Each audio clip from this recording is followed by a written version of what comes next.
Hello friends, welcome back to your channel SST simplified. और आज है हिस्ट्री सीरीज का डे 2, जिसमें हम प्रागैतिहासिक काल प्री हिस्टोरिक एज को अच्छे से समझेंगे। So let's start the topic. प्रागैतिहासिक काल, जैसे कि हमने इस काल की जानकारी पार्ट 1 में ही दे दी थी, फिर भी थोड़ा इसके बारे में एक बार रिवाइज कर लेते हैं। फिर हम इस कालखंड के एक महत्वपूर्ण हिस्से पाषाण काल पर ध्यान देंगे। प्रागैतिहासिक काल, जिसे इंग्लिश में प्री हिस्टोरिक एज बोलते हैं, इसका समय काल 25 लाख ईसा पूर्व से 3000 ईसा पूर्व तक था। इस काल की जानकारी हमें पुरावस्तुओं से ही प्राप्त होती है, क्योंकि इस काल का रिटन रिकॉर्ड मौजूद नहीं है। और इसका उदाहरण है पाषाण काल।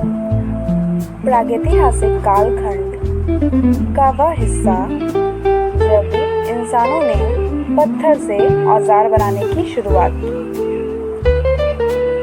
भारत में पाषाणकालीन सभ्यता की खोज सर्वप्रथम 1863 ईस्वी रॉबर्ट ब्रूसफुट ने की। हमारे इतिहासकारों ने मानव सभ्यता के इस प्रारंभिक काल को सुविधानुसार 3 भागों में बांट दिया। पहला भाग है पूरा पाषाण काल,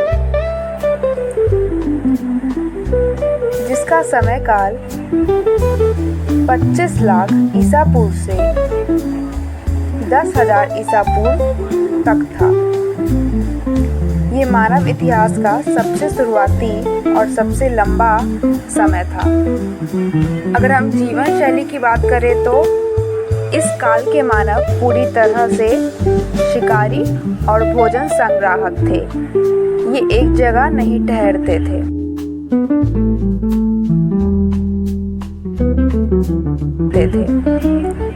औजार की बात करें तो इस समय के औजार बहुत बड़े और भद्दे होते थे। बड़ी खोज इस काल के अंत तक मानव ने आग जलाना सीख लिया था।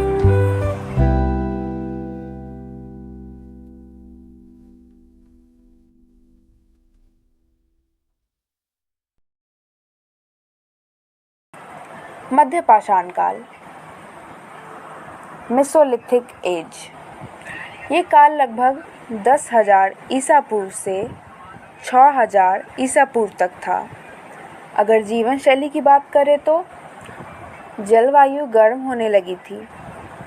मानव शिकार के साथ साथ मछली पकड़ने लगे और धीरे धीरे पशुपालन की शुरुआत हुई। कुत्ता मानव का पहला पालतू जानवर बना। औजार की बात करें तो इस काल के औजार बहुत छोटे और नुकीले हो गए थे, जिन्हें माइक्रोलिथ या सूक्ष्म पाषाण कहा जाता है। यह तीसरे भाग की नवपाषाण काल, नियोलिथिक एज। इस काल में इंसानों ने एक जगह बसना शुरू किया। इसकी शुरुआत लगभग 6,000 ईसा पूर्व से 3,000 ईसा पूर्व तक मानी जाती है।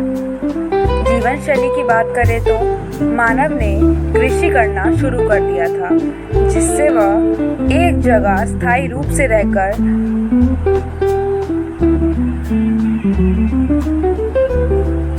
अपना जीवन व्यतीत कर सके।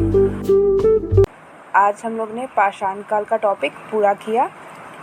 अब हम लोग नेक्स्ट पार्ट में सिंधु घाटी सभ्यता के बारे में जानेंगे, जो कि आद्य ऐतिहासिक काल में आता है। आई होप कि आपको आज का टॉपिक अच्छे समझ आ गया होगा। और अगर आपको ये वीडियो थोड़ी भी हेल्पफुल लगी हो तो लाइक ज़रूर कीजिए और चैनल को सब्सक्राइब भी कर लीजिए, ताकि आने वाली वीडियो आपसे मिस ना हो। तब तक के लिए thank you and good bye.